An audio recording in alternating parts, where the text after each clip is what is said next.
गोस्वामी तुलसीदास जी ने श्री रामचरितमानस के बालकांड में जो चौपाई लिखी है, जिसमें उन्होंने कहा है, माघ मकरगत रवि जब होई, तीरथ पति हई आओ सब कोई।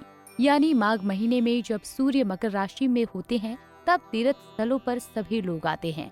प्रयागराज में संगम तट पर 13 जनवरी से लगातार ये दृश्य दुनिया भर के लोग देख ही रहे हैं।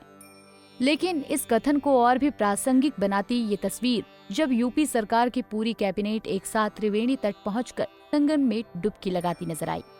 पूरे कैबिनेट साथियों के साथ प्रयागराज पहुंचे सीएम योगी आदित्यनाथ ने कैबिनेट मीटिंग की, जहां कई अहम फैसले लिए गए, जिसके बाद तय कार्यक्रम के अनुसार मंत्रिपरिषद के सभी सदस्य त्रिवेणी संगम में पवित्र डुबकी लगाने के लिए एक विशेष नाव पर सवार हुए। इस दौरान सबसे सुंदर और मनमोहक दृश्य देखने को मिला, जब सीएम योगी आदित्यनाथ प्रवासी पक्षियों को दाना खिलाते नजर आए। बड़ी संख्या में प्रवासी पक्षी संगम किनारे पहुंचे। इस दौरान पूरी कैबिनेट की सुरक्षा में तैनात अधिकारी भी गंगा में उतरे हुए थे। मुख्यमंत्री के साथ पूरी कैबिनेट के अलावा सरकार के बड़े बड़े अधिकारी उस नाव पर सवार थे। गंगा के दूसरे छोर पर विशेष नाव से पहुंचने के बाद मुख्यमंत्री योगी आदित्यनाथ के साथ उप मुख्यमंत्री केशव प्रसाद मौर्य, ब्रजेश पाठक और अन्य कैबिनेट मंत्रियों ने त्रिवेणी संगम में पवित्र डुबकी लगाई। इस दौरान मंत्रिपरिषद के सभी सदस्य एक दूसरे पर पानी फेंकते दिखाई दिए। संगम में सभी मंत्रिमंडल अटखेलियां करते भी दिखाई दिए। प्रयाग से आई ये अलौकिक तस्वीरें देखते ही बन रही थी। पवित्र डुबकी के बाद विशेष नाव पर वापस आने के बाद उप मुख्यमंत्री केशव प्रसाद मौर्य ने कहा, पवित्र संगम में स्नान कर अलौकिक आनंद लिया। साथ ही उन्होंने अखिलेश यादव के उस बयान का जवाब भी दिया, जिसमें सपा नेता ने आरोप लगाया कि महाकुंभ में कैबिनेट बैठक कर राजनीति की जा रही है। महाकुंभ प्रयागराज 2025 में कैबिनेट की मंत्रिपरिषद की संयुक्त बैठक हुई है। बड़े बड़े फैसले भी लिए गए हैं और 2025 के महाकुंभ में 2031 के अर्धकुंभ की तैयारी भी शुरू हो गई है। सर, बड़ा एंजॉय किया आप लोगों ने।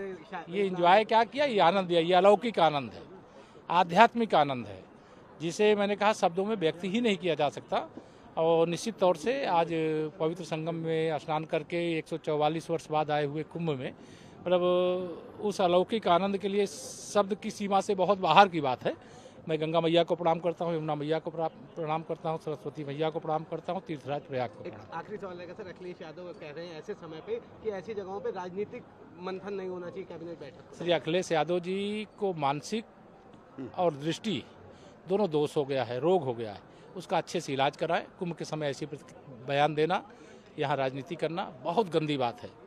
और भगवान से यही प्रार्थना करूँगा, गंगा मैया से, कि उनको सद्बुद्धि दे। इस प्रकार का विकार उनके अंदर जो है और इस समय या तो समाप्त हो जाए या तो कहीं जाके इलाज कराएं। धन्यवाद। संगम में डुबकी लगाने के बाद मुख्यमंत्री योगी आदित्यनाथ के साथ उप मुख्यमंत्री केशव प्रसाद मौर्य, ब्रजेश पाठक और अन्य कैबिनेट मंत्री ने त्रिवेणी संगम पर पूजा अर्चना की। पौष पूर्णिमा के साथ शुरू हुई 45 दिवसीय महाकुंभ का 26 फरवरी को समापन होगा। खबर है कि प्रधानमंत्री नरेंद्र मोदी भी 5 फरवरी को संगम में डुबकी लगाएंगे। भारतीय आध्यात्मिक परंपरा के इस विराट उत्सव की तस्वीरें देखते ही बन रही हैं। गंगा किनारे 4 हेक्टेयर में फैले इस विशालकाय मैदान में मौजूद लोग अभिभूत हो रहे हैं। Bureau report, Punjab Kesari TV. हमसे जुड़े रहने के लिए हमारे YouTube चैनल को सब्सक्राइब करें और नई वीडियो की नोटिफिकेशन के लिए बेल आइकॉन को दबाएं। अगर आप ये वीडियो Facebook पर देख रहे हैं तो लाइक जरूर करें और ज्यादा से ज्यादा शेयर करें। धन्यवाद।